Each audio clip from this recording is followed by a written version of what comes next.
taught was like how not to get pregnant, but not like, oh, like what happens when you have cramps, or what is your period actually supposed to be like, and which parts are normal and which parts aren't. And then when you actually do want to have a baby and you're having trouble, it's like, well, then what do I do? So it's, I think a lot of us as women are, like, some are more informed than others, but kind of the idea, like what a kind of normal period looks like. Typically, the average person has a 28-day cycle, but that doesn't mean that that's normal. And then if you have 29 or 30 or 32, that's abnormal. I know, not if you want to, you probably don't want to know about your period. My cycle is more like 24 days, and that's, you know, that's normal for me. So if you have apps or whatever, they're going to tell you, oh, you ovulate on day 14, and like you're expecting to get your period in 28 days. And then when you say, oh, I got my period today, it's like, oh, you're not normal. So these are just kind of the average. So the average is about 28 days. The first day of your period is considered day 1 of your menstrual cycle. Women bleed, again, there's a range. Some people bleed for 2 days, some people for 7.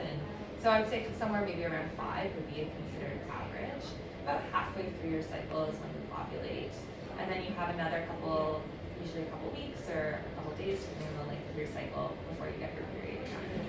Typically, you shouldn't know your period is coming. There shouldn't really be a lot of PMS, and I would say, again, that's something that's pretty common. A lot of women have it.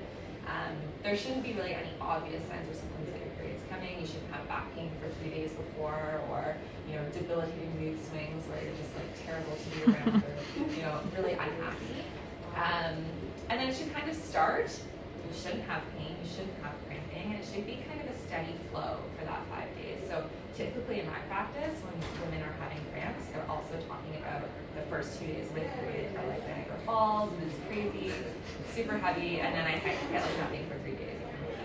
So I would say that's definitely a potential reason why the cramps are happening, but kind of also speak to maybe something that's not normal and not something that we have to be experiencing. Yeah, and then when it comes more specifically to the cramps, I mean, there's definitely other stuff within the whole menstrual cycle that we can talk